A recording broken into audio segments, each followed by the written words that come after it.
dismiss those things. So, good evening, everyone. Angela Ippolito. It's our June 12th meeting of the planning board. You'd think my head would be a little more clear by this point, but so welcome everyone. It seems like just yesterday we were all meeting outside at our June meeting. If you recall, we were out in the town hall lawn. Well, Joe, you wouldn't remember, but that's okay. Dave was there.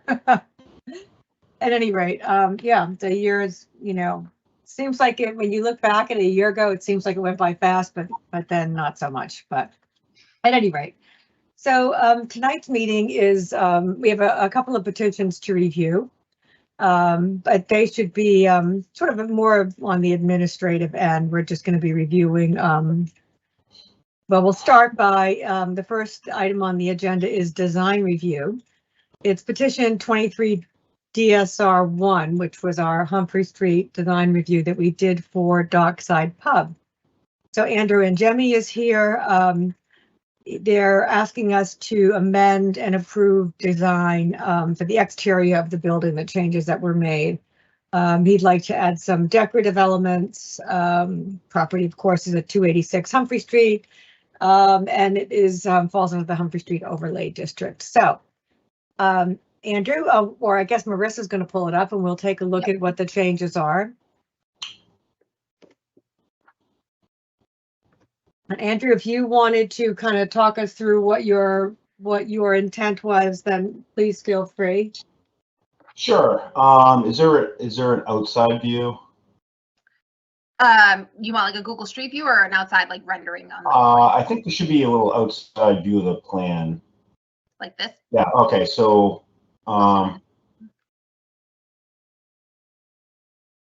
So there's two elevations here. Just let me know which yeah, one. so that's one side, right? So Yep. that's this basically, yeah. So the side that is going to have the takeout window, along where those buoys are on the side of the building, is going to be seating.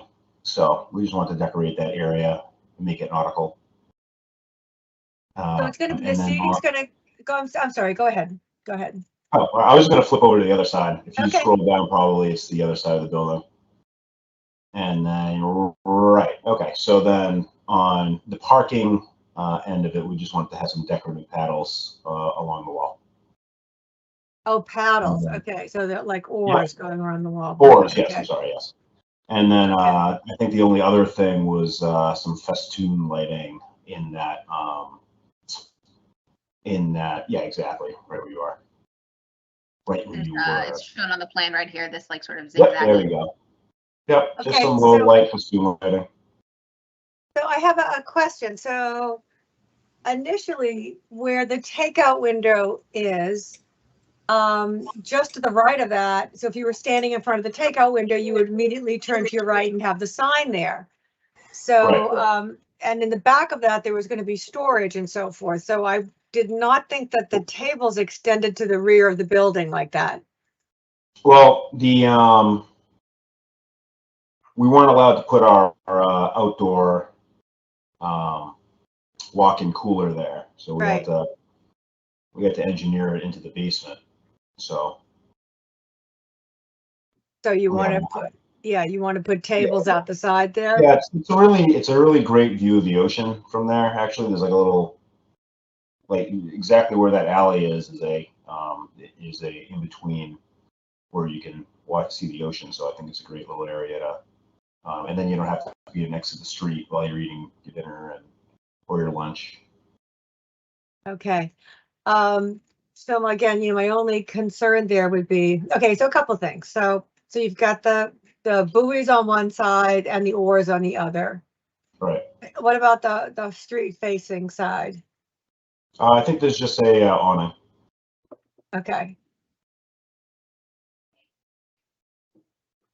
Okay, so, and the additional lighting along the side there, which we had not discussed before, is Right. that, so you're suggesting those are like string lights or? Yeah, it's just string lights. I think actually Zest Friends had them there when they were open.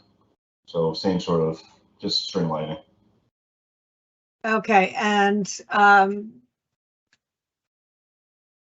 yeah, I don't think their tables went down that far. That was because they did have that, that fence there that had the storage area in the back. So I don't recall them having much lighting all the way down the side. So look, my only concern there would be, are the neighbors aware that the tables are going to be, as opposed to being on the sidewalk and maybe right at the corner there, going down the side of the building? I guess that's, just something I don't know if it's going to be, I just hadn't thought that through, I guess. Any comments about that from anyone? I had the same thought, Angela. I don't see an issue with the buoys or the oars or the lighting in and of themselves. I just don't know if the neighbors would have an issue with folks further back. But I'm not sure if that's exactly what we're taking up right now either. Right. How far back to the table are you proposing the tables go? If you go to, is there a view of the for the top down? Okay, yeah. So basically that area where it says existing pavement is the flat area where we can put some nice seating. Okay, Got so it. where I'm sorry, go ahead. What are the hours you're proposing for outdoor dining? I know we had discussed it at the previous meeting. I think it was what, 9? Was it 9? I think we decided that already at the last time we were here. I think it was 9 o'clock, Ted. Got it. Okay. Okay, so I don't know whether this would, go before in terms of, outdoor dining. It's something that is, kind of regulated through the select board, and we do have it, we do have a provision for it in our zoning in terms of where, tables can be and so forth. That's that's been essentially, thought to be right kind of on the street facing sidewalk. So look, first of all, I'd like to start off by saying I'm thrilled that you figured out how to get the cooler underground. We're really, we really support you and we want you to open your business. I think it's going to be a great spot. So, I'm certainly not trying to give you a hard time. I'm just concerned that we're now, once again, pushing back into this area that's supposed to be a buffer zone, which was the reason we couldn't do the outdoor structure in the first place. So I'm just concerned about how many tables go back there. If it's curling around the corner, sort of the way we're looking at it right now, a couple right in front on the sidewalk and a couple curling around the corner, that's sort of what we were anticipating. I didn't anticipate it going all the way down. And, the little outdoor string lights, I mean, I think a good example of where that is, kind of done nicely and it's very soft is down at, what's the name of that place? Pomona on the other end. They just have, little light bulbs that are strong. And It's going to look very similar to that. Okay, so they don't zigzag. They're just kind of one string going down the edge of the, and but I see, because you don't have any other lighting over there. So, so it just kind of, it's throwing me off because it's just putting lighting where we weren't anticipating it, albeit very minimal. I get it. String lights, they're nice, they're decorative, they look pretty, usually people really like them. They're also going to be behind the fence. Uh-huh. Yeah. It's not like it's an open area with poles. It's going to be attached to the fence, so the highest part of the light will be behind the fence.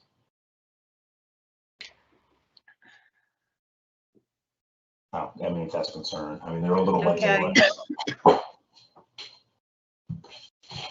So I guess I'd have to think about, what is allowed in the buffer area. That's kind of that's the piece of it that I'm grappling with. I mean, before we were saying, we can't, there's no building within the buffer area, but, I can honestly say I'm I'm not sure about, tables going all the way back there. And I don't want to, have set an expectation that, is going to end up falling apart and we're not going to be able to deliver on. So I'm just a little concerned about that. Obviously, if you had another commercial building next, it wouldn't make any difference at all. It's simply because of, the being surrounded by residential that it's an issue at, in any event. Ted, do you have any thoughts or Well, I mean, the latest we're serving food is 9 o'clock, and it's just going to be like obviously in the summertime. yeah, So it's not like we're proposing a dance floor out there at a nightclub. Right. We had some fried clams and then leave. I'm not proposing any music. We're not proposing anything. Just people sitting down eating. I don't know. I don't think they'll be yelling. yeah, Angela, from what I know They probably about, will be talking. sorry, Andrew, what did you say? No, I was just saying they're going to be out there having conversation, having some food, and then going home. I mean, Right. it's like I said, it's not going to be like a live band out there, So right. No, I I don't think anybody's going to get understood. it. From what I Understood know it. about the tables going back there and that triggering sort of the need to set up the buffer, or put up the buffer, that only came into play when the dimensions of the building itself were being Okay. changed. Whereas Okay. outdoor dining is a by right use in the bylaw. In Okay, theory, they can have it on their property okay, anywhere. That was going to be my triggering question, yeah, Marissa, and thank you for beating me to it. yeah, That was how I understand it. And I believe that came up at the last ZBA meeting, and the board said that they couldn't offer relief for the cooler because that triggered the Right. setup. But otherwise outdoor dining was, still by right. right, okay, so that's helpful. I can see that Bill is on. Bill, I don't know, your mic's off, but do you have any comments? Just the only question I had was, you just mentioned the lights are above the fence or behind the fence. Correct, sir. Are you talking about the abutters fence, or is there another fence going across the property? We have our own fence that surrounds that outdoor dining area. So where you see the the string lighting ending, that's our fence. So that fence goes all the way around the property, or Okay. that The area lights- there. The lights are below that fence, you said? Yes, sir. Behind the fence. And That's where it's going to be attached to. So yeah, so it's going to be. okay. On one of the plans I saw, it looked like a menu board going across the opening to that area. Is that to block it off, or is that a planter with a menu board or something? No, I mean it's going to be like a couple feet, so you can walk back there. And yeah, it's just not going to be. It's not nearly covering any. It's going to be like a foot or two menu board. Yeah. Okay. Just so you can, while you're at the window, you can turn your head. There's a menu there. Make your order. Keep it easy. Sure. I just wasn't sure if it was meant to segregate that area so that. No. Okay. I think I also concur that I don't know who permits the number of seats. So I'm not sure if we need to even make a decision. I don't know that we did. I don't know that No. there was anything like that. Yeah, I don't think there's a limit or a minimum. So I guess I'm not sure what we need to do with this.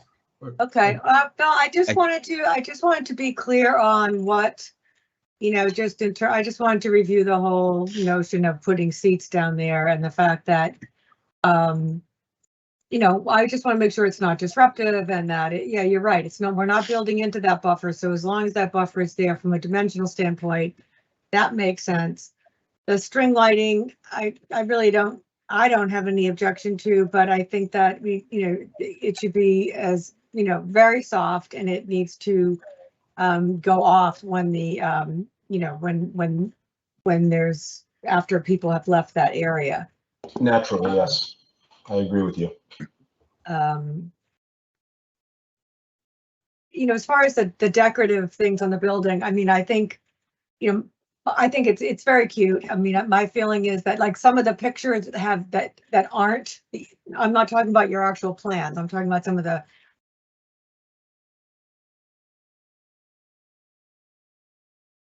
and wars. Some of that can get a little kitschy if there's too much.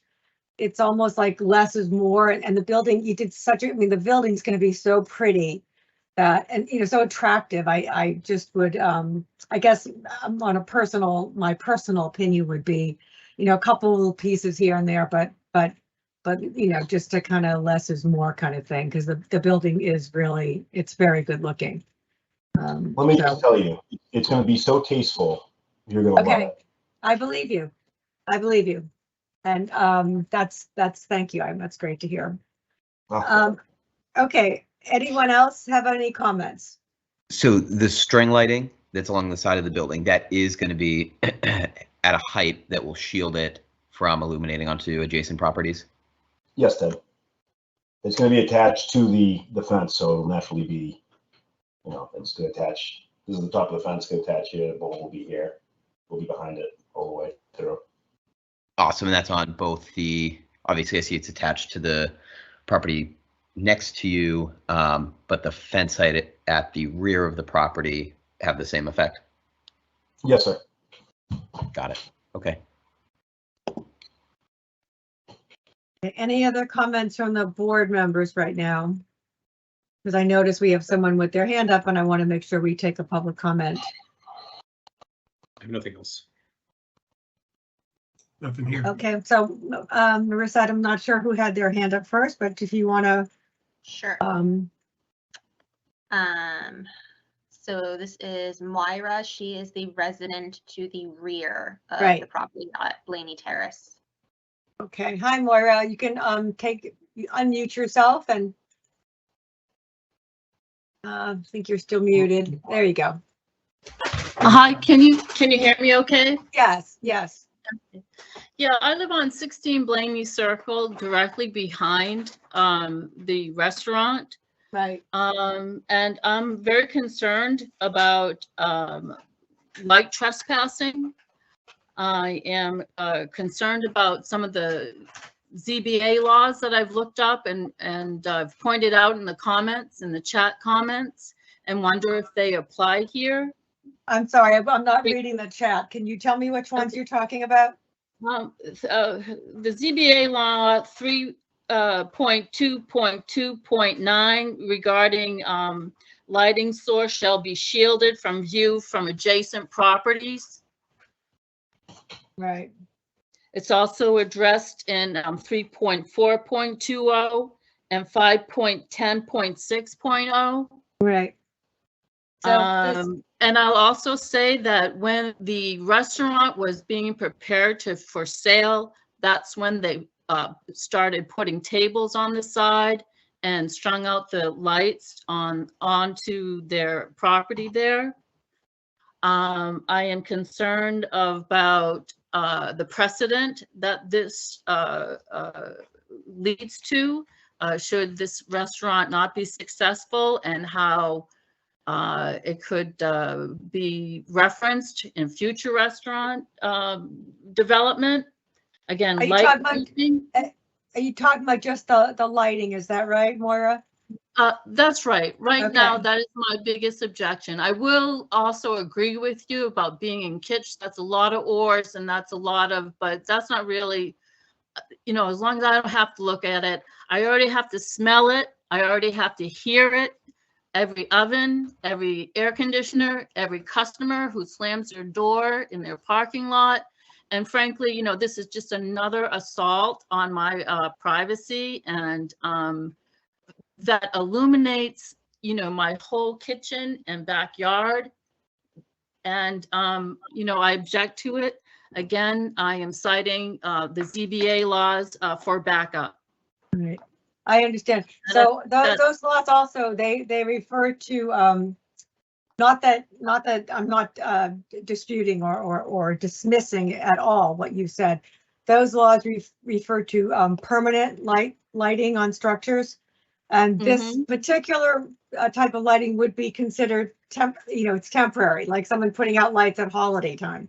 It's temporary and it has to go off at a certain time. And if it is deemed to be that much of a nuisance, then the building commissioner would get involved, but which is really problematic for, because who is the person that has to, call and talk to that person? It would be me. Yeah. So again, it's hard to, I share that concern too. I would ask that the lighting be as minimal as possible. Just for, the ambiance type of thing, very dim little lighting. It's certainly not to brighten up anything. In fact, I wouldn't even want to think of it as being as bright as holiday lights or anything like that. But I'm concerned also about lingering customers in that in that area for late at night. And I know this is a pub and there's a lot of drinking and things going on, and I'm concerned about that kind of activity. What is it like 4 feet, 3 feet behind him? So I think what we could, an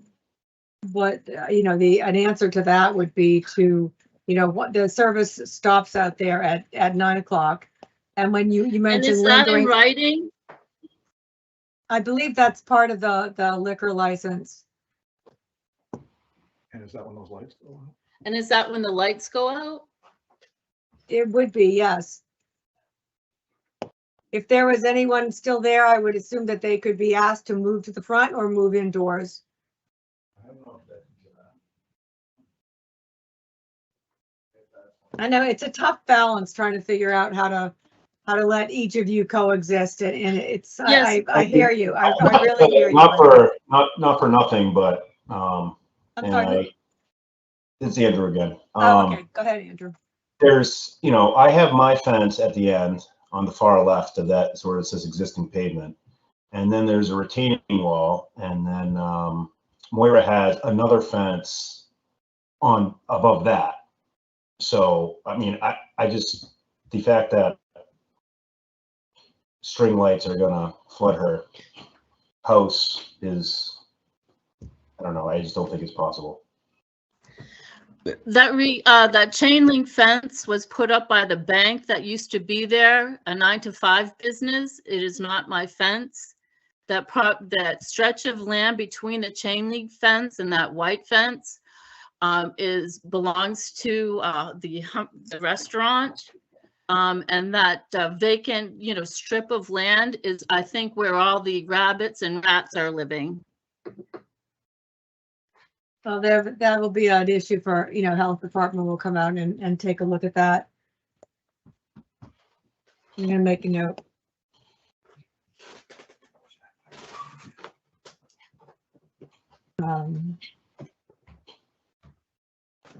I assume that you have spoken with the Board of Health in terms of issues with, garbage, rodent control, all that. Did that come up at CBA, Andrew? It didn't, but we're by law having to have a exterminator. So Right. we'll have traps everywhere by law. So we have the same thing at the village tavern. Okay, I'll follow up with that as well. Yeah, that's fine. No, you have to. I mean, this is part of like the health inspection that they ask to see the records. Right. So I know that.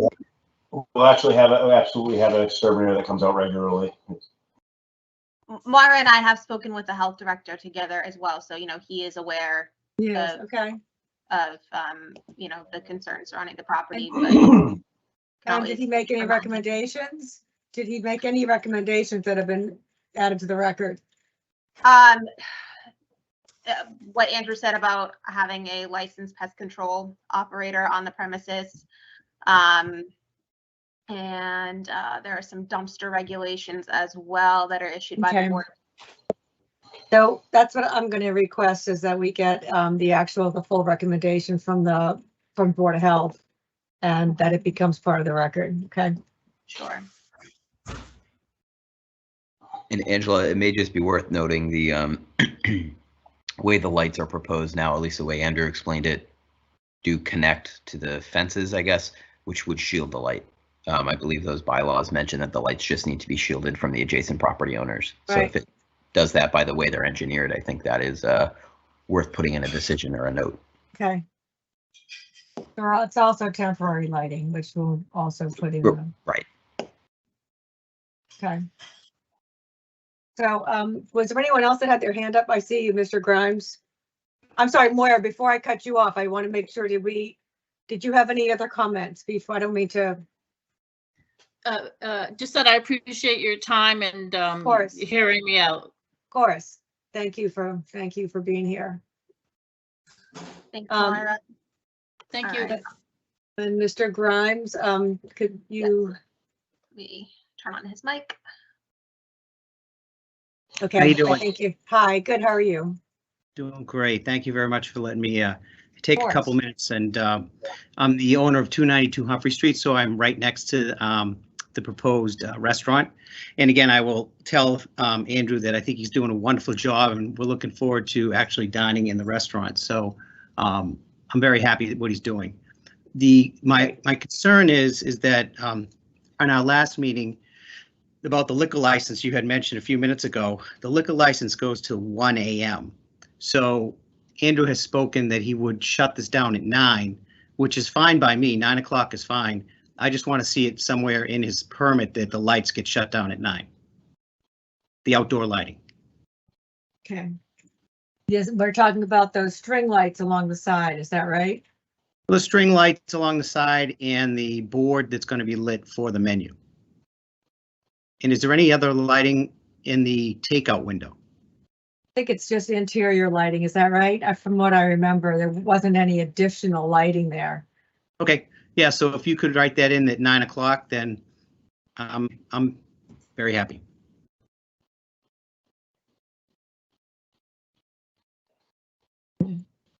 Oh,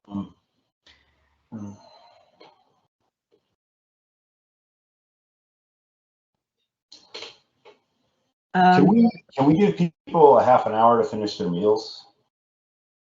Is that okay? I think that's reasonable. So Yeah. like Yeah, service I'm good. ends at 9 o'clock, lights out at 9:30. I'm fine with that.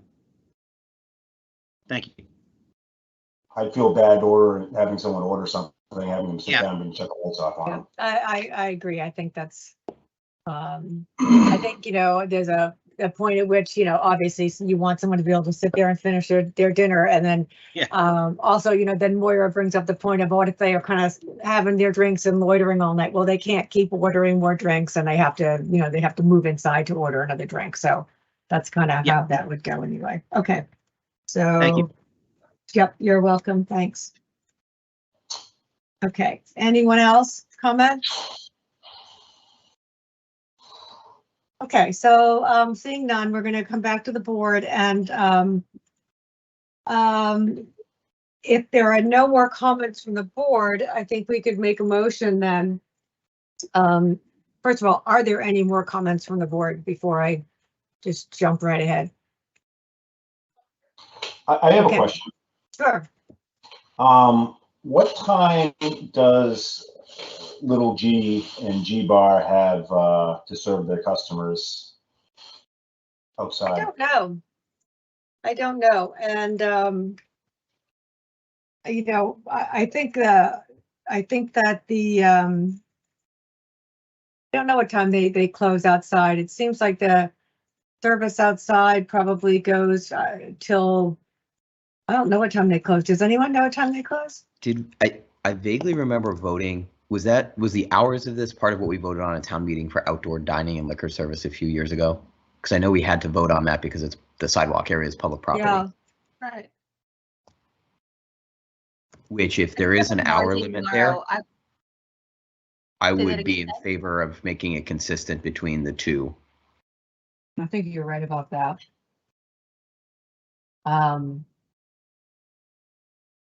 looking through the general bylaws. I don't, you know what, I don't know what they are, so you know what, I think that's. I don't want to push anything, but I just, it's Well, just. yeah, I think it's a reasonable request and, I just want it to be fair for everybody, because if Yeah. people are enjoying their time out there, you know, like, for example, sure, there's no people around, you know, there's, the outdoor dining is not necessarily next to anybody where G-Bar, anybody lives there. However, there are people across the street, and you know, in David Grimes's instance, there's quite a large driveway in between where people are eating and where people are living. Right. So it's basically the size of the street, which is replicating the G-Bar incident.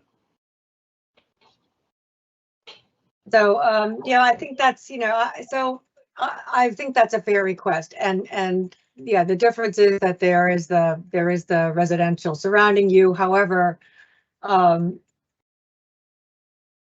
And there's think a it, fence on I the think state it, I think what's that important noise. is that it's not something that we can, we can, you know, enforce to any degree, because it's not, if it's not part of the bylaw, then it's not going to be enforceable. But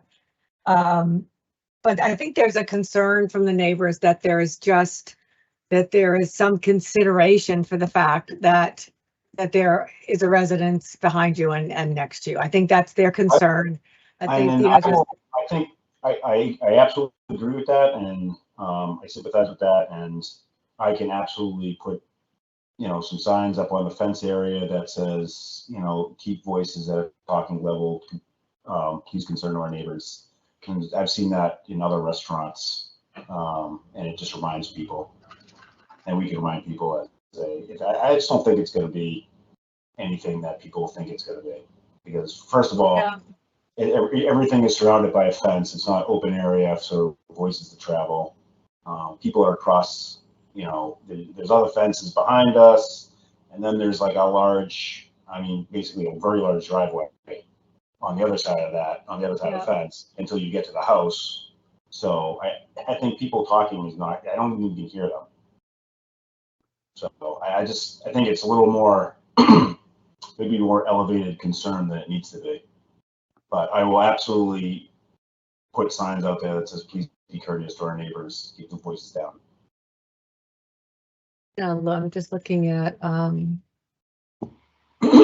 streets and sidewalks, 19. I'm not sure where did we put that? I know we have the ability to, you know, outdoor dining is in the zoning, but looking like for what actually controls the hours, and I don't know whether that's in general or not.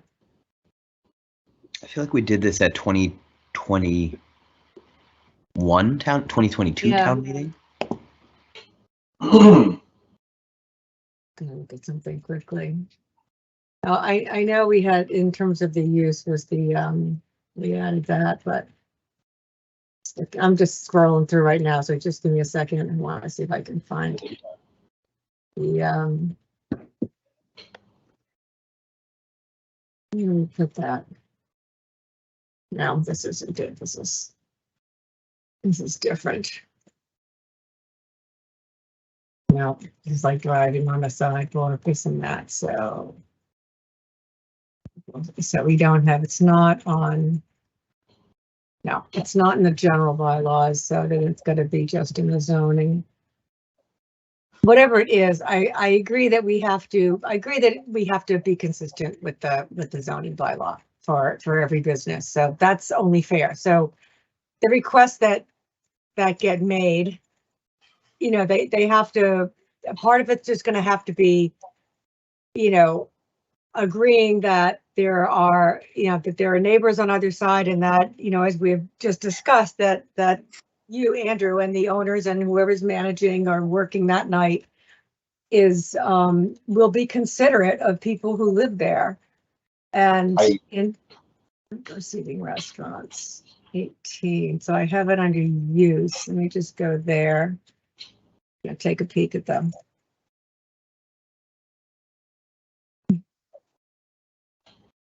Because it's not under the overlay specifically, it's just in So what exactly are we voting tonight? Just to approve, to amend the site plan. And I'm just checking, I just want to make sure that we're in terms of, and it really had to do with the design of the outside of the building, the design review. Yeah. But we talked about it because we hadn't looked at tables going that far back, simply because they weren't there before. So I think to be just in due diligence to, looking at something that we haven't looked at before, we just want to make sure that we're touching, covering all our bases here. I don't think either hours of operation or number of seats are in our jurisdiction. And they're not. I'm just curious to see what the zoning says, Bill, because Okay. I couldn't recall if there was something in it, but There's You're nothing right. in there at least about hours for outdoor that's dining. interesting. So it's got to go with the liquor licenses, that's, I would think so. okay. What we left it off last was the freezer, which I understand has been resolved, and Right, the signage requirements. And I Right. don't know if that's been addressed. So those are the two things that fall under our Right. jurisdiction. Like No, we seating did plan, review. We appreciate your Yeah. opportunity to work with the neighbors. We appreciate the neighbors willing to work backwards. But it's not our board that makes that decision. So I think we Yeah, should- Bill's right. I'm just trying to show consideration for the people that do live there that have shown up and that also want to speak, so.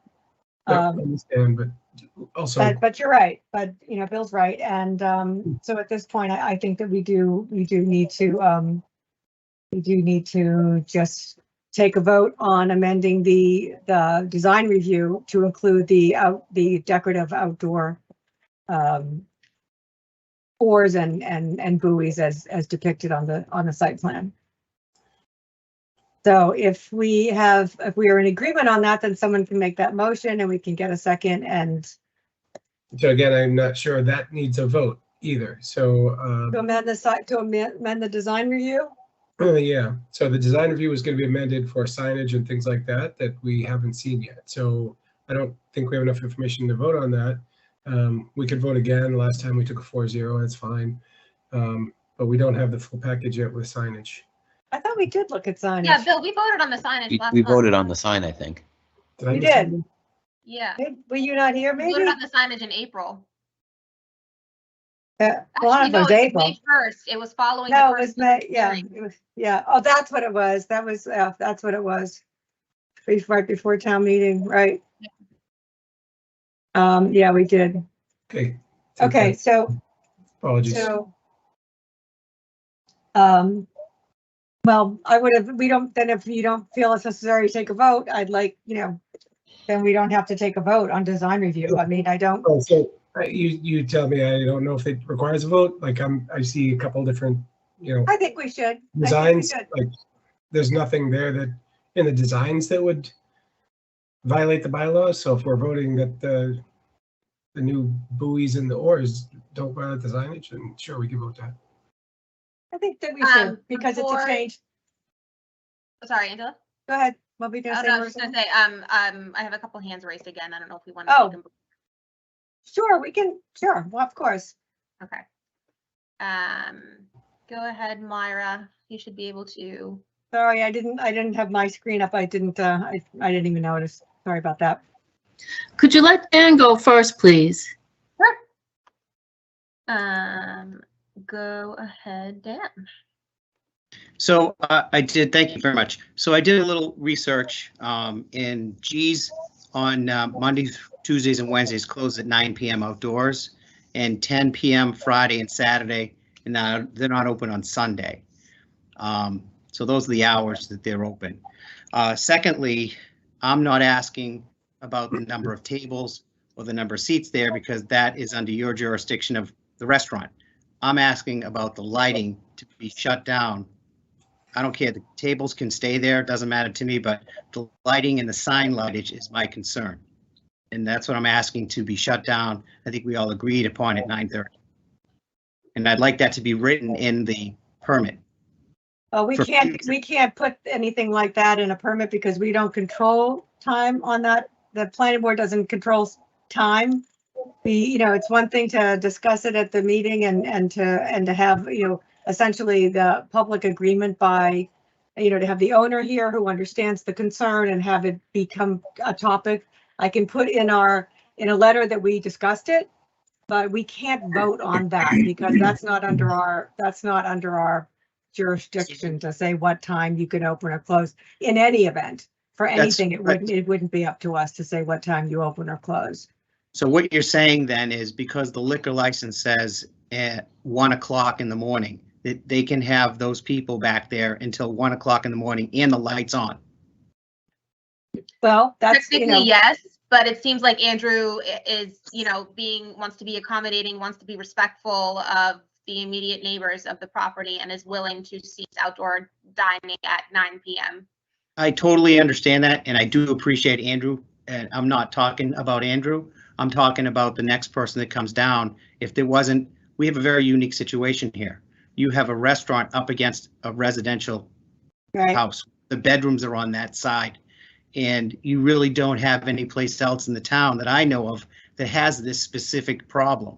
Right. So I'm asking the board to be mindful of that and write a memo in the section that, it was agreed upon the restaurant owner that because of this unique situation that we have, to be mindful of the time, and they suggested to close the lights down at 9:30, 10 o'clock. It's a unique situation. I understand, and I agree with you, and I can write that in a letter. But what I can tell you is that we do not regulate that.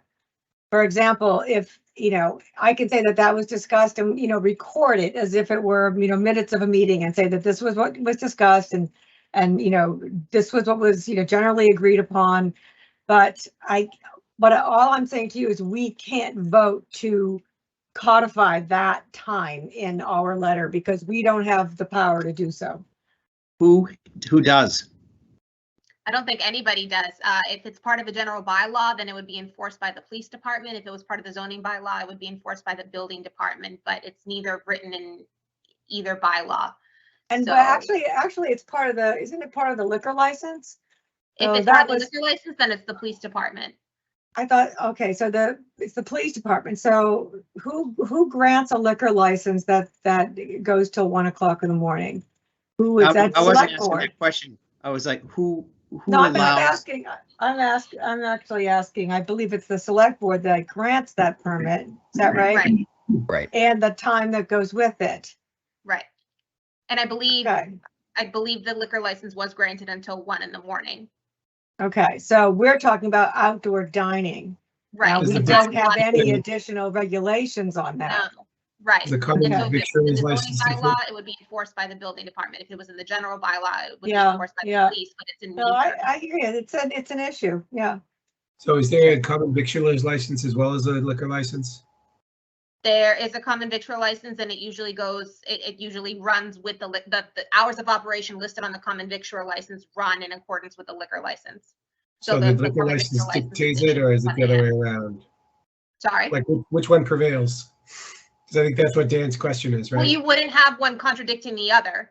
When the liquor license is issued, the establishment applies for a common victual license. It's going to set the hours of operation that are listed on the liquor license. So both the victuals license and the liquor license are given by the select board. So I think, Dan, I think that's what you're looking for. Yes, thank you, Bill.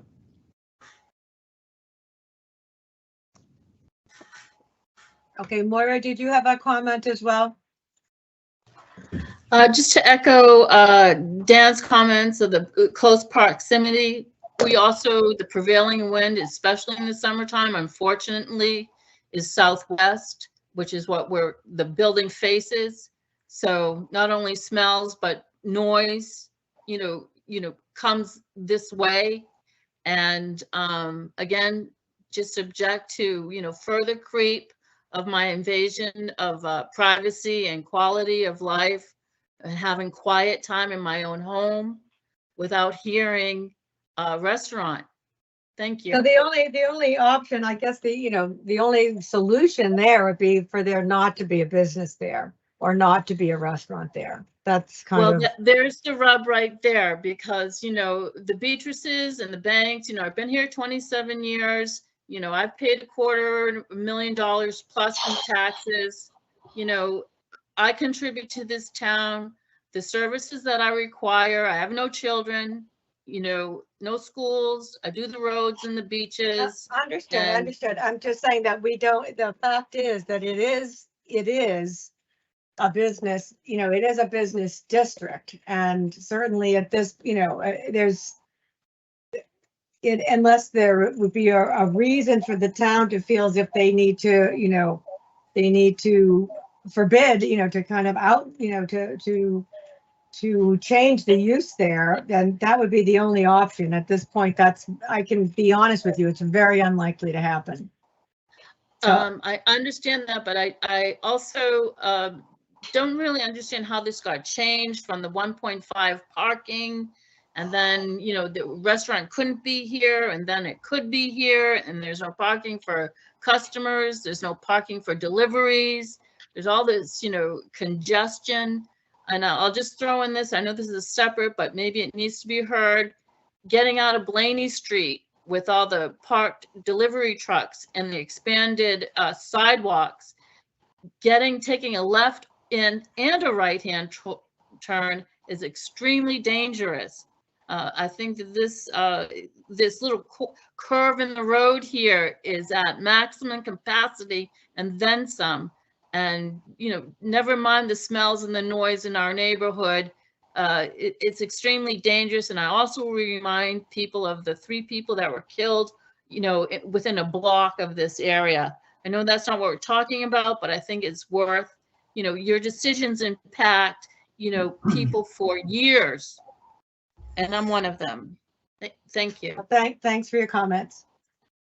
Okay, I think that we need to move ahead then, and I do want to take even albeit informal, I want to take a vote to approve the exterior changes to the building. And that way I'll make a few notes in the letter, but otherwise that will be the only thing that we're voting on tonight. So can I have a motion to approve the exterior changes to the building? So moved. All in, second? Second. Great, and all in favor? Angela, I'm an aye. And I see, yep, everybody else. Very good. Okay, thanks very much, everyone. Out of curiosity, Angela, why was that an informal or unofficial vote? Well, because it's not, it's we've already voted for this design review, but because we did vote for design review and because we are changing that, we voted and wrote in a letter, you know, being very specific about what the exterior looked like. And are we voting on something that changes, you know, that changes a site plan per se? No, but it changes a design review. So I think it's, I think it makes sense that we record that, you know, that Andrew came back to see us and we looked at these, you know, looked at the exterior change to the building, which he intends to have being permanent, and that we agree to that. So that's why I think informal, because I mean, it is formal, but what I mean is we're not approving something for the first time. Got it. Understood. Okay, so that being said, we're going to move on to our next topic. So thank you, Andrew, and everyone that came to talk about this. And good luck with everything. Hope it goes well. Yes, thank you so much for your time, and You're very welcome. I appreciate it very much. Look forward to seeing you open soon. Okay. Thanks, Andrew. Mid-August, we're hoping. Okay, great. Bye-bye. Bye. So next I'm going to go right to the covenant, Marissa. Sure. Which we are going to be, I don't know where it is on the agenda because I printed mine out before you modified it. So I don't, is it number 2 anyway? Okay. Yeah. So this is just another vote that we're going to take to agree to amend a covenant that we adopted with a subdivision at 81 to 85 Puritan Lane. Which, when did we do that? Back in 2021 or 2020 or something? The covenant is dated 2019. Okay. The subdivision was from 2019. Oh, right. Yeah, I'm looking at it. Yeah. And the site plans were from 2020. Okay. So I'll just do a quick explanation of what this is all about. So we, a resident of Puritan Lane who lives at 79 Puritan Lane bought a large lot next to him and subdivided it into 2 separate lots. He sold off one of them and he's building himself a new house on the other one. So that was a subdivision. We created 2 new lots. As part of that subdivision, we carved off a little piece of that big lot that that 81 to 85 lot that got subdivided. We carved off a little piece of that was known as, I think it was a non-buildable lot, and it was called non-buildable lot A. And that was just kind of set aside. We did an A&R basically just to create that little non-buildable lot, with the idea that once Mr. James had finished his house on the adjoining lot, that little non-buildable lot would now be added to 79 Puritan Lane. And so the covenant says that is right now it's a separate lot, and it's a non-buildable separate lot. What it's going to happen is we're going to remove that from the covenant so that the next step would be it can be combined with lot 79 when that lot gets sold, which apparently he's looking to sell it. So all we're doing is there's 2 parts. Sorry. I was gonna say, I think that's sold already, 79. Okay, so that was probably part of the, I think that was the intent, that he would sell it with that little lot attached to it, which just makes the 79 Puritan Lane a bigger lot. Right now, 79 Puritan Lane it's only like 2,200 square feet or something. The unbuildable lot A was about 7,700 square feet, so they're going to get combined.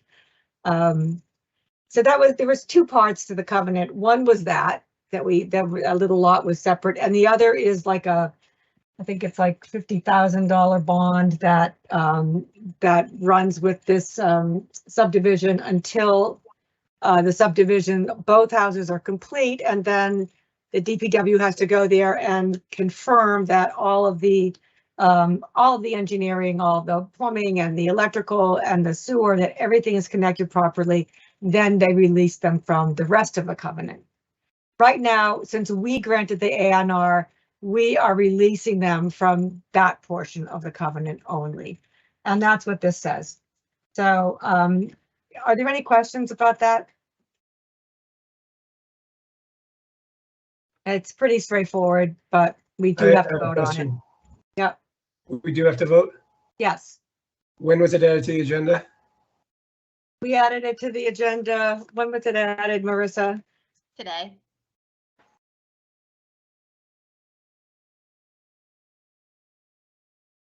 So this wasn't on, we didn't get it on Thursday. Correct. So can we take a vote on it with less than 24 hours posting? It's up to you guys. I don't think that Attorney Drukas would have a problem if it was continued. I would be in favor of continuing it if. Yeah, I think we have to, if we it wasn't on there by Thursday. Okay, so why don't we just we'll continue this to I don't think we need to vote to continue it, do we? We just are. Maybe we do. I don't think we can. Make a motion to continue it till, sorry? I don't even think we can vote to continue because it's not technically on the agenda. So. Right, okay, so let's just, we're not gonna talk about it tonight. We'll do it in July. That's fine. And a similar question, is there any other of the 11 agenda items that went on today? No. Okay. Okay, so next on the agenda then is the election of officers and committee liaisons. So Mike is not here tonight. And so I'm going to recommend that we postpone the officer election, the actual election, until our July meeting. I will say that it's my intention to step down as chair, and I was hoping that we would be nominating someone to take my place. But we can discuss that now, but we shouldn't, but we're gonna have to postpone the actual election until Mike is here.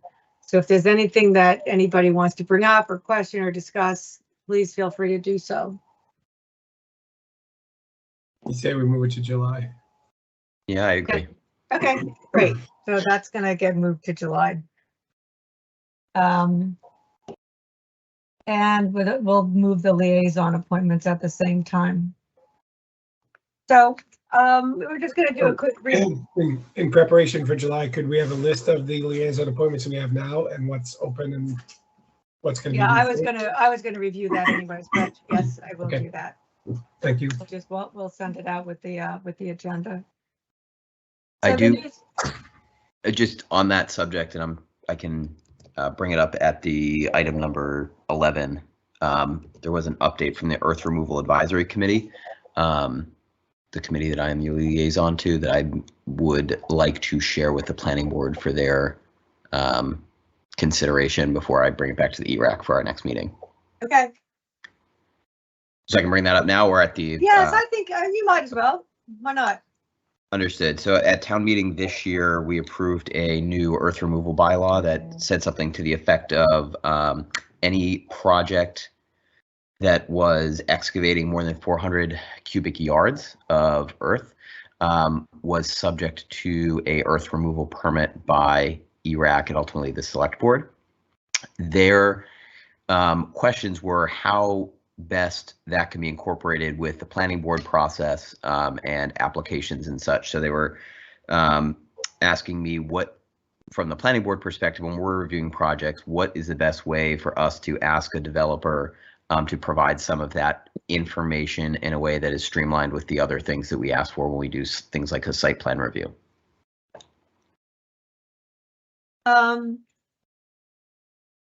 I think we can bring it up. I mean, especially when it comes to site preparation.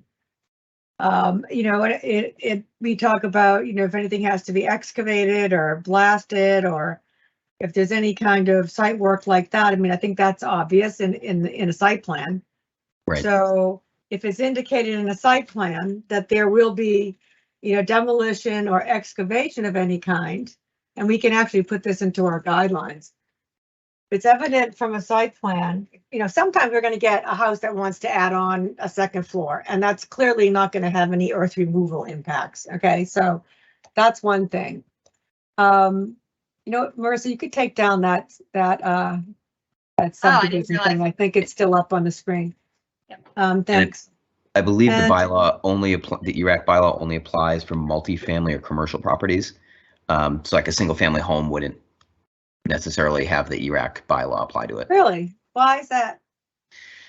I believe that's how it was originally written when it was enacted years ago, and however long ago, but the amendment just switched it from 600 cubic yards to 400. No, I know it went from 600 to 400. What I wasn't aware of was that it didn't apply to a single family home.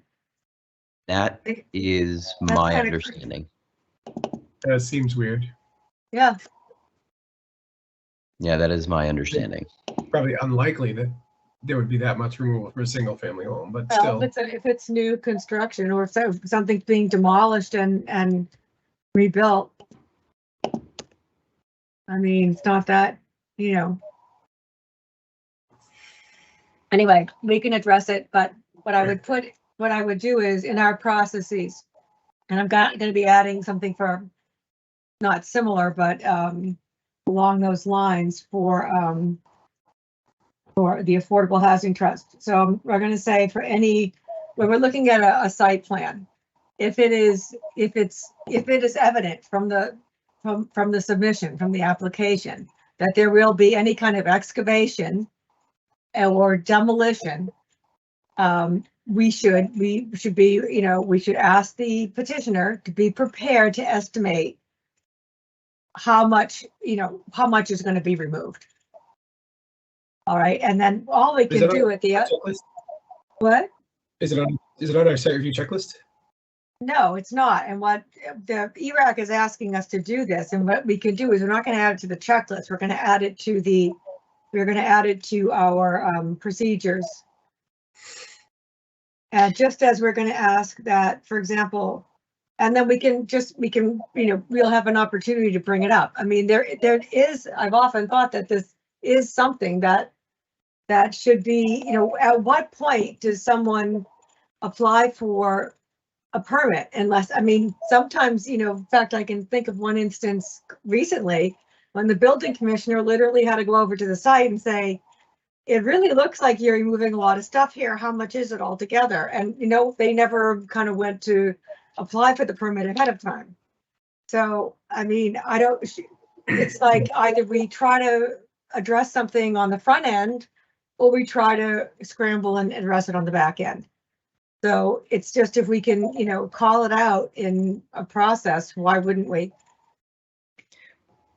Would it be as simple as asking when they apply for like a site plan review or something with the planning department to just include a letter from a certified engineer or something that's working on the project to testify how many cubic yards of earth they were planning to be removed from the site, and then it's either less than 400 or more than 400, and we know we got to do something. Okay, we can, but usually we won't see anything like that unless it's a really big project, like a Glover project, for example, and they have like all that stuff done up front, which is probably, that could be enough right there. I think a lot of that, they do have a lot of engineering information there. They'll have like a kind of a demolition thing. It's usually pretty boilerplate, and I've yet to see one that estimates how much stuff is ever going to be removed. So I think it's whether or not we just flag it to, whether or not we kind of look at it, and if we recognize that there's something in the plans that appear, that appears that there's going to be a substantial, in our opinion, a substantial amount of removal, we, bring it to the attention of ERAC, and maybe they can contact the petitioner. I mean, I don't think that it's going to fall into site plan to kind of regulate that in any way. Are they just asking that we try to determine how much there is, or how? I think they are looking to create their own process for it, but they were looking to figure out how it can be best incorporated with kind of the application process that we review. So it's more of a seamless inclusion, I guess.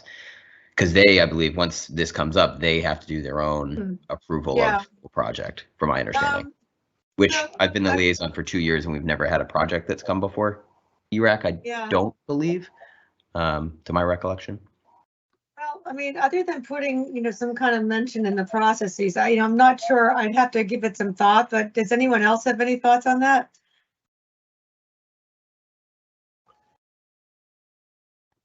I mean, it seems like we would probably ask that if it were to come up, but it hasn't.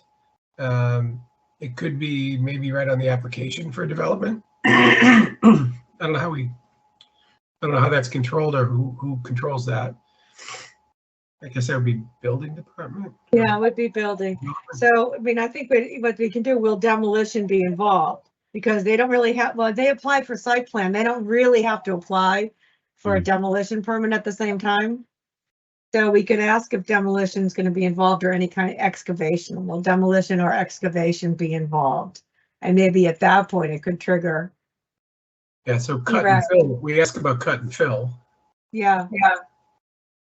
But it would be similar to that, right? We would ask about. Right. And typically we ask about blasting if it looks like there's potential. And we could simply just ask, or we could add it to whatever prompts us to ask those questions, or straight up on the form. Are you doing more than 800 square feet? Are you removing any material? Are you building a second story? Are you approaching?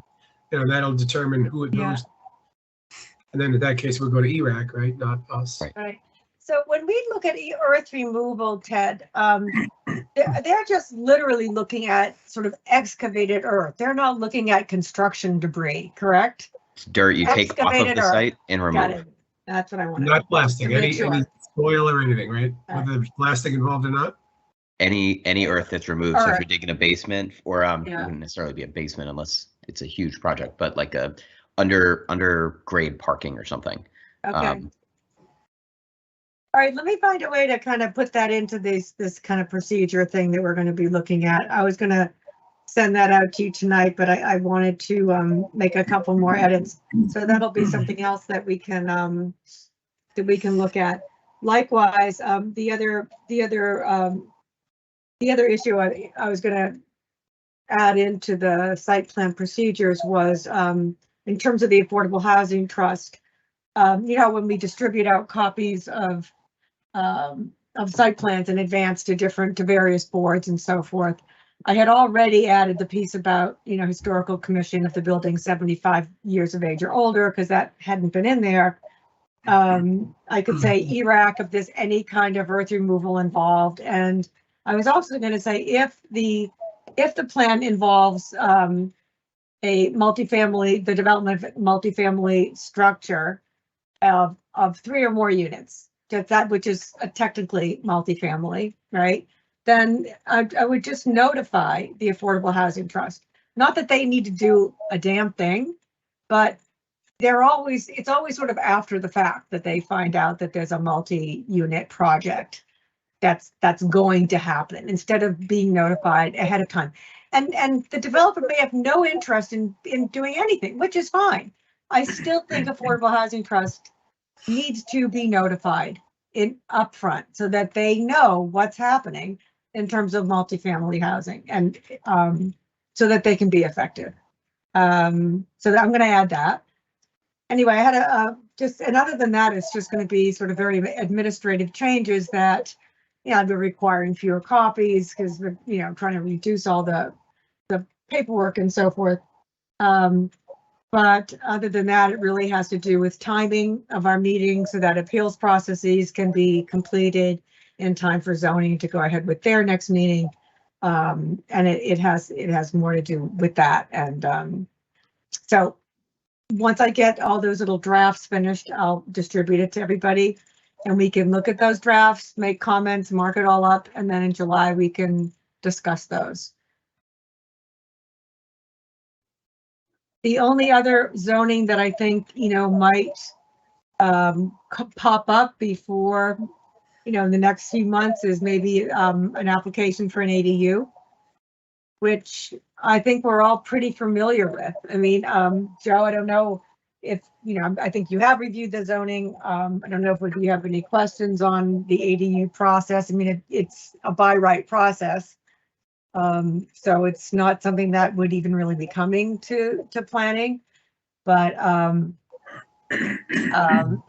don't, just in the event there were any questions about that. And the Vinton Square zoning, as you know, all we did was change some dimensional, we changed certain parcels in Vinton Square to B4 zone, which, and in that particular group of Vinton Square parcels, that would allow a certain, different density for those parcels, should they be redeveloped, different height, different setbacks, and so forth. So that basically is that's not the crux of the Vinton Square zoning. The critical part is going to be the design guidelines. And to that end, Marzi just signed a contract the other day with MAPC to begin work on our design guidelines for Vinton Square. I think it's July 1st. That's the start date. It's going to be a public process. We can discuss now how many people we'd like to have, if we can even rotate in depending on how we want to work it with the rest of the board. But I'd like to be on there, and I think we can easily have another member on there. In fact, since we won't be voting or deliberating anything, I have to check, but I don't know whether we can, since they'll all be public meetings anyway, and they'll be posted. I don't see why multiple planning board members could not join if they so desired. There will be, so as I said, we're going to be working with this consultant. His name is Josh Fiala at MAPC. You may have heard me list his credentials at town meeting. He's a very qualified individual that has worked on this kind of thing before. And we plan to have a couple public forums, and we hope to have the design guidelines by the fall. They should be completed, so that that will be, those are embedded in the zoning, and anything that gets permitted under that Vin Square zoning, that particular district will have to comply with the design guidelines.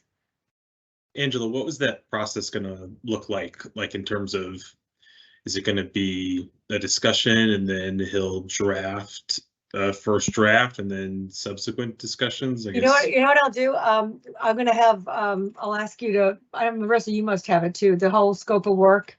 Okay. that'd be great. I just will share it with the whole board, please, so that everybody has that. Yeah. That describes exactly what we're gonna do, and it has a timeline and the whole thing. And then I'd like to discuss it with, when you've each had a chance to look it over, let me know how you feel about it, if we should post each meeting as a, planning board meeting or joint meeting with the planning board, so that we can, you don't have to go, but we can all go if we want to, and we can certainly, schedule it like that, which I think would be terrific. In any event, once you take a look at it, and we can, we can talk before, we can talk over the phone, whatever it might be, if anybody has questions. And find a way to, decide how we want to work that out. So that's going to be happening. I think we're going to go through a similar process with the Hadley. We did the same thing with Hadley. Basically, the overlay district just puts in place an overlay that allows a hotel to go there, certain height, certain dimensions, but it doesn't, there's no design we have some very kind of, basic design guidelines that we think are inadequate. So we will also be working on design guidelines for the Hadley Hotel. And again, I don't really have a lot of information about RFPs going out, or if and when that's going to happen. I couldn't tell you about that. Marissa, what that's gonna For Hadley? Yeah. I think probably sometime in the winter, I would imagine, like late 2023, early 2024. I think we still have to do a feasibility study. Okay. All right. And the bid process Okay. will follow that. So maybe we'll wait and go a little, we won't be doing that so soon. We can wait and do it a little further down the road. But that's the idea, that we will also be going through a very similar process for design guidelines for the hotel. All right, so as I said, I'm going to send you out my draft of the special permit. The special permit, the procedural items that will be changing, the process items. And so we can, all go over that. Then, as Marissa, you probably got an email from Marissa today that asked us all to pick a time when we might be available to have a joint meeting with the Zoning Board of Appeals. We would also at that meeting have Steve Cummings, building commissioner, and of course Marzi and Marissa. And it's just to essentially this meeting is just going to be to review site plan special permit process. So we're all very clear on who's doing what, when it comes in, how we're going to go about addressing it, how the special permit gets, filed, how much time we need to wait for an appeal period, and then when it goes to zoning, and how we can try to adjust our schedule so that, if we have to continue something, we have to continue it. But in in most cases, when we've done site plan review, we've been able to permit it, and essentially I've been able to write a decision the next day and get it off to zoning. So assuming that in 90% of the cases we'll be able to follow that same schedule for the most part, we should be able to, if we space our meetings, instead of our meetings being a week apart, they're going to be a month apart, and that would give us in most cases, again, the appeal period to be able to move things smoothly from planning to zoning. Okay, so at any rate, that's what that meeting is all about. It's for us all to get on the same page. So if you could take a peek at your calendars and see, and again, I don't anticipate that's going to need to be a very long meeting. Well, I'm going to be, again, sending out the draft in advance so everybody can look at it. It's just so that we make sure we're all on the same page. Okay, any other comments about that? Seems right now like the overwhelming date is July 5th. Okay. So, Well, that's why we want to get, right, that's, oh, the overwhelming, that's the good date. yeah. Okay, so that's the Overwhelming only date. day that I can't meet till 7:30. I think I put that in my email. Okay. Yeah. Yeah. But it's good for me. It's fine. Yeah. Okay. I don't anticipate some long drawn out thing. I mean, I said, if everybody has a chance to look at something ahead of time, then it's just, you know, everybody being able to be in the same virtual room at one time and just all nodding that we get it and we understand what the process is going to look like. Okay. All right. So update on the master plan. So Marissa and Marcy got all the grants submitted by June 1st. There is another, we're waiting for that last big grant and hopefully we'll know by October if we're fully funded. Based upon that, we should be starting work on the master plan update by, I guess, by the end of the year.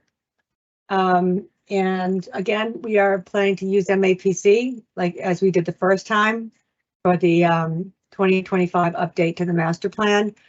We'll again be, looking for master plan steering committee like we did the first time.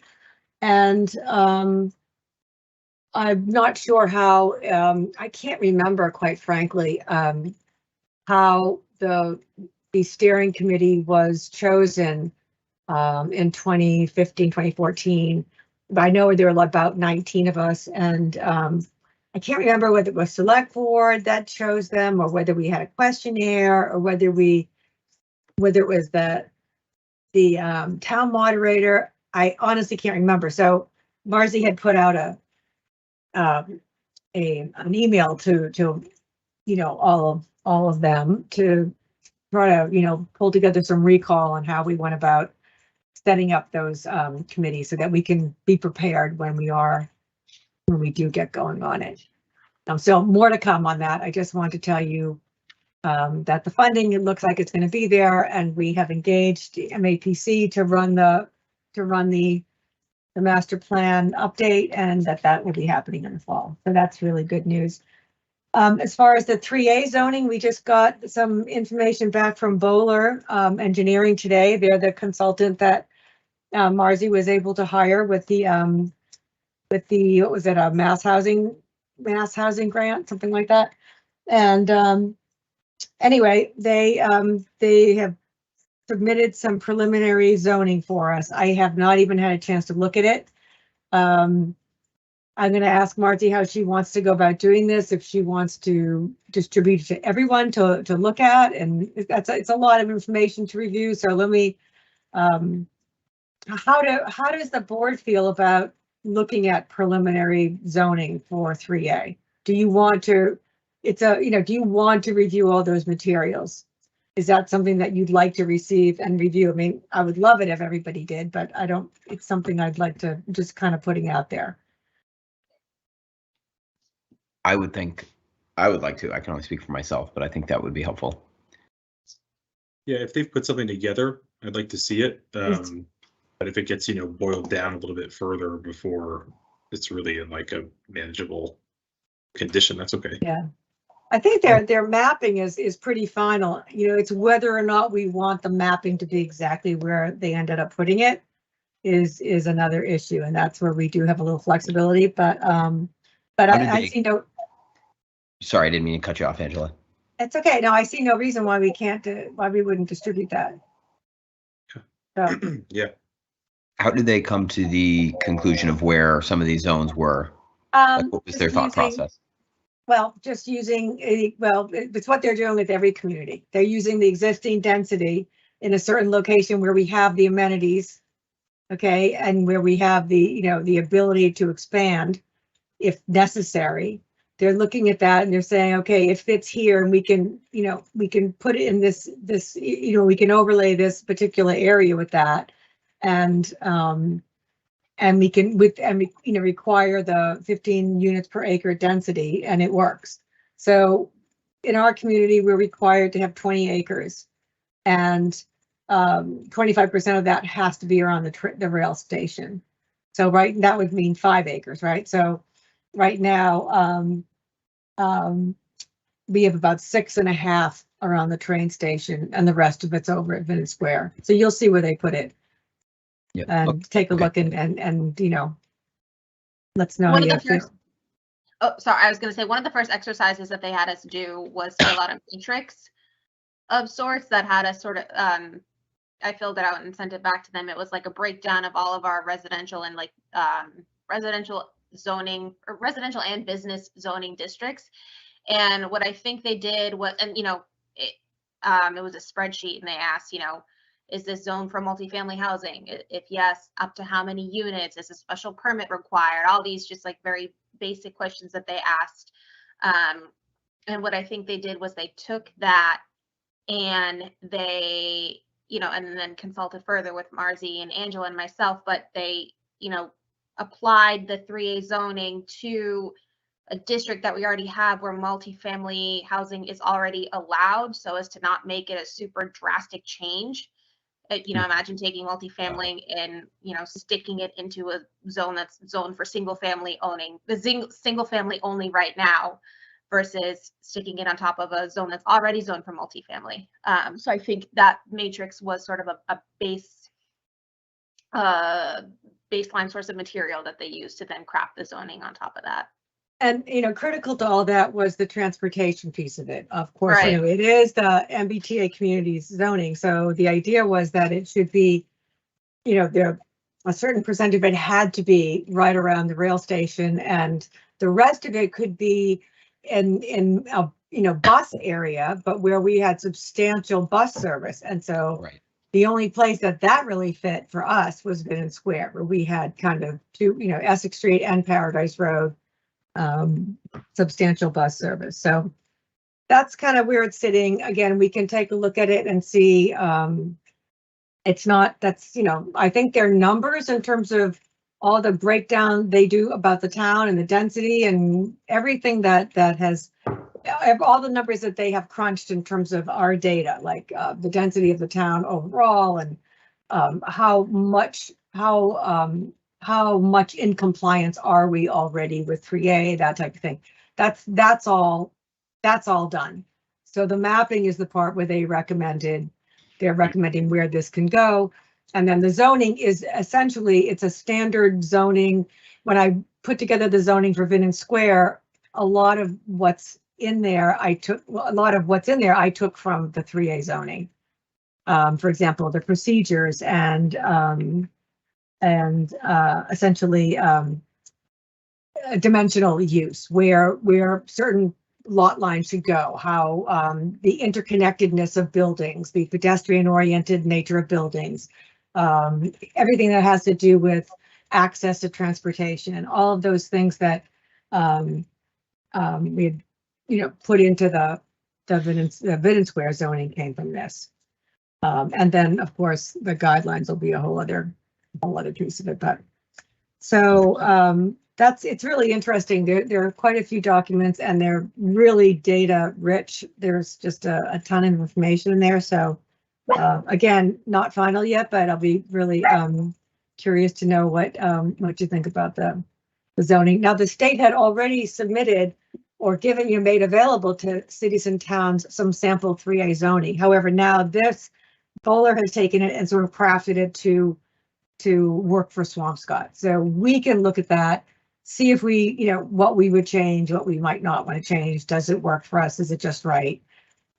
Whatever. So that's what I want you to take. Well, I want you to take a look at all of it. So, they're going to want some of our feedback. And then, of course, we don't plan to bring this to town meeting until next May 2024. So we'll be in good shape. We're already really, we've got our data done, and now we just have to hammer out the zoning part of it. And I think we're in good shape. I say Awesome. that now, but then all of a sudden you blink and it's like February, So, okay, so that's the update on that. So potential amendment, okay. The next thing down is the potential amendment to the site plan for the general Glover site regarding the building, preservation of the building. So as some of you may be aware, and I know Jonathan Lehman is on this call, and he may, I don't know whether Jonathan, you wanted to speak to this. You certainly, you can if you'd like. So essentially, as you know, we passed the, we approved the zoning for the Glover site.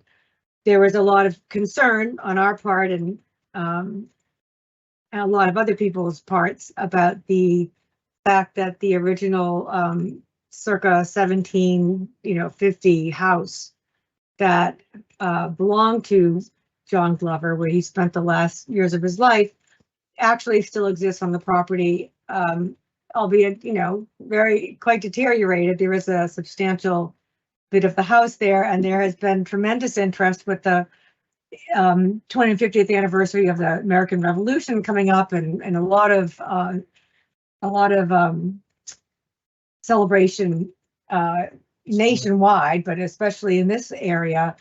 There's a lot of interest in preserving the structure. So we've the Historical Commission's really taken the lead, and Nancy Schultz has been instrumental in reaching out to various parties. They actually hired a Structures North, which is an architectural engineering firm that specializes in historic preservation. They did it, and they went to the site. They looked at it. They evaluated, what the condition of the old building is. Is it possible to restore it? And they're looking at, various options, but let's consider the best option would be to be able to preserve it on site. That would require us to, it would require Leggett McCall being willing to amend the site plan by either moving or redesigning some buildings. And if they were even amenable to that, it would require that we would have to then go back and amend the permit. So I don't know what's happening. Everyone's been, reached out to, everyone's been in communication. There are a lot of historic preservation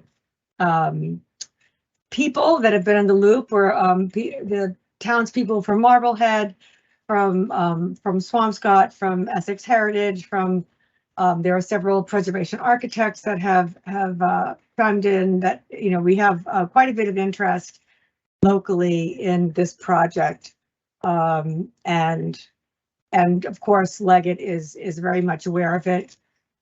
When the Historical Commission did their historical significance review, they determined that the building was historically significant, and once they did that, they put a 9-month delay on the demolition of the building. So that would push it off till the winter of next year. Of course, that is not something that Leggett McCall wants to deal with. They were hoping to begin demolition in August, and the goal here is not to be to try to block the development. That's not at all been the tone or the approach that the Historic Commission has taken. They have really taken the approach of, let's try to work together. Let's see if we can collaborate, if there's any kind of common ground we can find to work together. Is it so? That's kind of where they're at. So we don't know what's going to happen right now. All I can tell you is I think it's been a really remarkable effort on the part of the Historical Commission and the various other people that have been involved to really try to get some support behind this. And so we'll see what happens. And I'm just alerting you because it might happen. It might not, but it might happen. So we'll wait and see. Any questions on that? John, I know you're there. Did you want to say anything? You don't have to. Okay. No, I wanted to thank you for bringing that up, and certainly for the support. And I know Nancy has been pushing this very much. It wouldn't have happened without her initiative, and Right. We certainly appreciate your support in the Of towns. course. Well, I appreciate all you do too, so thanks. All right, so that was just an update on that project. Let's see, update board on status of planner. I do not have an update on that. So the information I get is stay tuned. So maybe we'll have something to talk about in July, I hope. I hope. So review and approve past meeting minutes. Marissa had sent out minutes for us. I don't know whether you guys have had a chance to review. If you want, we can go through them quickly online, which is fine with me. Otherwise, let me know if you have reviewed them already. Doesn't look like it. Okay. We could just run through them. Is that? Yeah, let's run through them. Let's Yeah, run how through many we them. got? I think there's three. 3 sets, Three. yep. So the first set is April 10th. Let me share my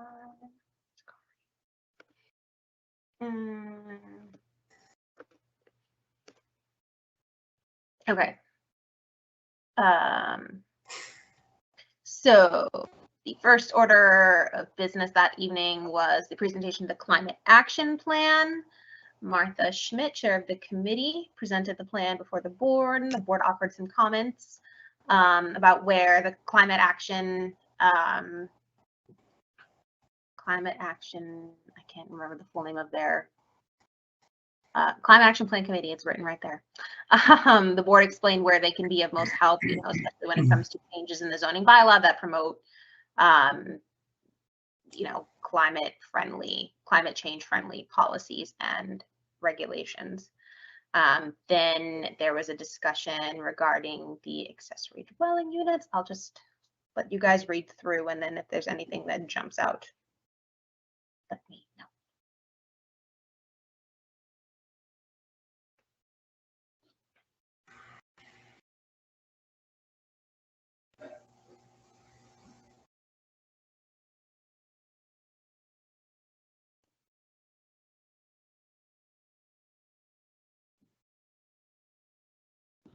And then let me know when I can go ahead and I think you can scroll up. I mean, Yeah, Okay. I think we should just kind of not gloss over them, but do a high level review and see if there's major missing things, not word Sure. for it. Oh, So accessory dwelling units was there twice. yeah. I'll just omit that third section. I think it was only I can make a motion to approve the minutes as amended by removing that third accessory dwelling unit headline. It's exactly the same. What do you mean? It's exactly the same. Or are you just moving the headline so the paragraph stays the No. There's two headlines that say accessory dwelling units. So I'm it's removing strictly the third eliminating one. the headline. The body paragraphs were paragraphs in addition to each other. Okay. Yeah, removing the headline version. okay, Okay. that looks good. Okay. May 1st, this was the first of the public hearings We're for doing them all the at change. once. Well, I just made a motion as amended. Do we want to just go through them in case we have to make more amendments? I was going to say that I'll probably just abstain from the April ones since I wasn't here yet. So if we want to take them one at a time. Okay, Yeah, I we think can do that. that's a good idea. Okay. So So why don't we go ahead and vote to approve the one that we just looked at, the April. I'll second Ted's motion. Okay, all in favor? Aye. Abstention. Yep, and Ted, didn't see you. Oh, well, you Aye. obviously you made the motion. Okay. So we can go on to May then. So this was the first of the two public hearings. All right. Was I at that one? No, yes, you were at this one. You weren't at the second one. Okay.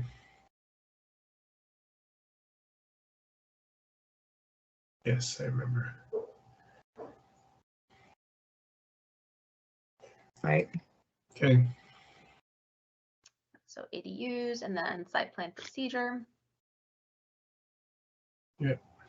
Zoning map changes obviously needs a 3, not a 4, but just leave it there. Okay.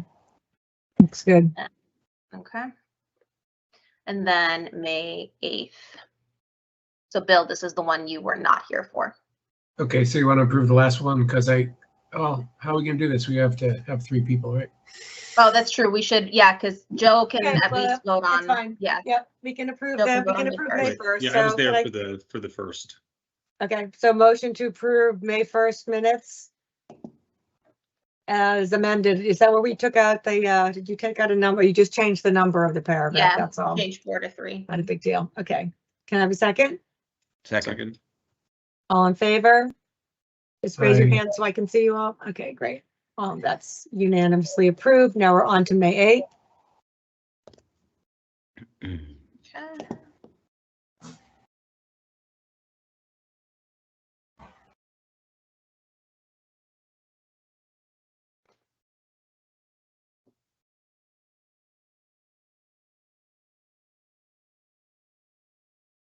So it was Hadley. Wow, Vin and Square. The section is correct. Site plan procedure needs to be changed to Vin and Square. Okay. My brain was clearly not there today.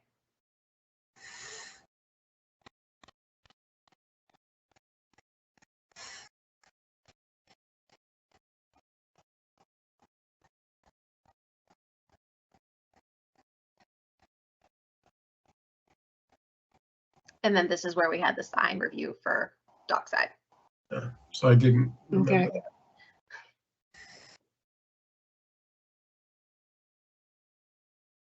And that was it. Okay. So I'll just amend the title that says site Yep, plan I procedure. would to amend the title, and I think it's also, yeah. Site plan procedure has been in, yeah. Vin and Square. Yep.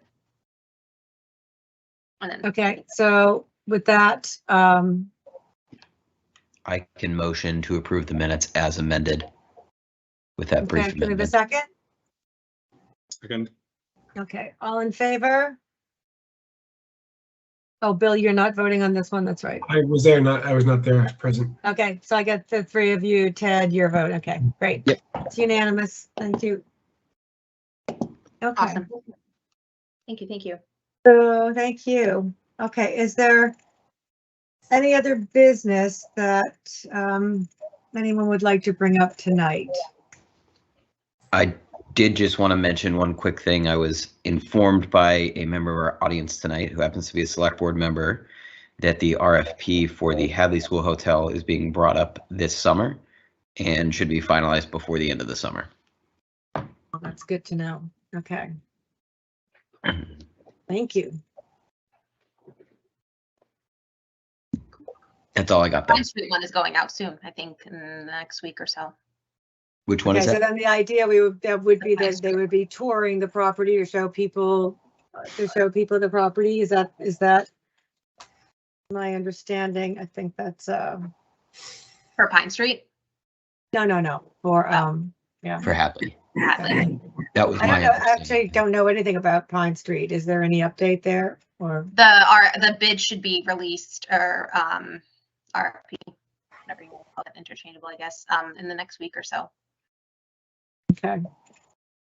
Did we combine those lots at town meeting? I don't remember. I don't think we did. I think there's think still so. 2 separate lots. Yep. Okay, The VFW lot and the 1224 lot. right, yeah. Yeah, I think they're still separate. Would town meeting have to vote to make them one lot, or is that a planning No, board? it No, I was comes gonna to say- us. Yeah, that would be an A&R, and Yeah. Right, okay. that hasn't. But I mean, they devoted, what I meant was, did they say that, to be combined or anything like that? In other words, was that No. part of the, I don't I guess it remember. wasn't. That's what I was thinking about. I don't think it matters because that can be done after the fact. Okay. So just to recap then, what I'm going to be sending out to you is is the draft of the processes and procedures for site plan. Now that we have updated the process. And we're going to please look at your calendars and see when you can commit to you know, half hour to an hour with the zoning board of appeals. Okay, we'll get that on the calendar, which be really important. In the meantime, I'll be getting that draft out to you. I will have also available for you the committee liaison that currently exists, as Bill had requested. I think that's great to get all that information, have it all available up front, so we can look at, you know, what positions we need filled and who the current liaisons are to the planning board. But I'd like to get that information updated. Let's see. And I think that was it. Anything else that comes up, we will put on our July agenda. Otherwise, I think we pretty much covered everything we needed to tonight. Most of that was, it's just, I wanted, you know, it was just an update on where we were on ongoing projects. So we can expect 29 Essex for the July agenda. I know I had sent you guys that site plan, but yeah, they agreed to continue just pending the work, you know, laying out of the procedures between you guys and the ZBA. Right. And also we want to, you know, we'll see if the see what gets approved or not. So okay. So sounds good. Is there anything else, or should we have a motion to adjourn? Is there anything else expected to be on the July agenda in addition to the Essex Street election of officers and committee liaisons at this point? Just voting on that covenant that you guys continue tonight. Right. Nothing else in terms of, well, actually, Humphrey Street review that just got filed with us today. There's a nail salon looking to take up residence in the, was it the Humphrey Plaza for 434 to 440 Humphrey Street. It's like that Richfield Convenience Store is. Say that again. That's the Fisherman's Watch. Yeah. Yeah, exactly. So per the bylaw changes last year, they now have to get a special permit, a use special permit from the ZBA, because they'll be operating a personal service establishment in a ground floor space, a ground floor commercial space in the Humphrey Street overlay district. The space is currently vacant, but its last use was a personal service establishment, so there is no change in use. So it's just a Humphrey Street. It's whatever an HISP is, not an HSSP. So it's just a review and not a special permit for the Humphrey Street overlay district, but they do have to go to the ZBA for a use special permit. And so Marzi and I are working with the business owner. His name is Michael Nguyen, and you know, to help make a really robust application. You know, we're making him provide all the information necessary, like how many jobs he's gonna create, how many chairs and tables he expects to have in his salon, what other kinds of services beyond nails he will provide, how many parking spaces, hours of operation, that kind of thing. So you guys will meet him next month. And do we know how many nail salons we currently have in Swampscott? Marzi and I did the count this afternoon. I want to say about 6 or 7 between, I think there's only 2 other in the Humphrey Street corridor. There's one further, can't remember the name of it. There's the one just when you come over the Lynn line. It's a nail hair salon. And then there is one in the main drag of Humphrey Street corridor. I can't remember. Then there's a couple in Binnen Square. I want to say we landed at about 6 or 7. How long, if a property becomes vacant, does the use continue until, for a certain amount of years? Would that use continue in perpetuity, or is there a MGL guideline that sets when that sunset is? Yeah, at some point it does lose its protected status, but I don't necessarily know if that's, well, it's not protected. It's whatever the underlying zoning is. Well, that's the thing, is like in this, right. Well, see, the thing is that whenever that last commercial property was a personal service establishment, it was by right, so it wasn't non-conforming. But then we changed the bylaw. We changed the bylaw because we specifically don't want it. I mean, we're not trying to say we can't restrict the businesses to where we don't want to encourage Right, more service businesses there in that location. right. So that use is effectively non-conforming now because it requires the issuance of a special permit by the Right. ZBA. So I know that at some point, a non-conforming use, when the property goes vacant, it does lose its protected status, but I have to check with Steve in building to see when that lapse happens. Because that's I'm what not, happened. yeah, I'm not aware of that at all, quite frankly, but That's what especially happened, since, like, with Dennison Ave, for example, 8 Dennison Ave, it used to well, be a yeah, family, right, and then it remained vacant, so it lost its non-conforming status. If That's the right. property had just sold without remaining vacant for however long it did, it could have operated. It could have continued Right. operating as a 4-family. well, the difference But- here is that it was a conforming use before. It has since become a non-conforming use. The Right. property's vacant, it's now a non-conforming use. There is nothing protected there. Right. So we only So they protect do- something if it got grandfathered in, if it was non-conforming in the first place. And then we're saying, oh, well, but it's grandfathered in, you can still do that. But now we're saying it used to be conforming and now it's not. Right. Okay, So it So- does need the special permit from zoning then to, yes, okay, understood. It does. Yep. Yep. okay. Anything else? That's all I can think of coming down the pipeline. I think there's another week. No, the site plan deadline has passed, so it's just 29 Essex Street for site plan. And That's it. just on the street, and That's enough. All right, everyone. Well, I'll look forward to seeing you all sometime between now and then to have our joint meeting with zoning. And of course, I'll be sending you out some drafts and so forth. If there are any questions in the meantime, call Marissa and she'll call me. Except Okay. not from Wednesday to next Tuesday, because I'm not here. So Oh, that's right. She's away.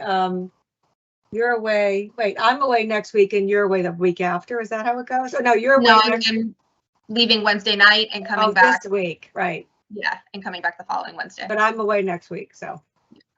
Okay, good, Enjoy your vacations. I'll make a motion to adjourn. thanks. So, can we have a second? Second. Okay, all in favor? We are adjourned. Thank you, everyone.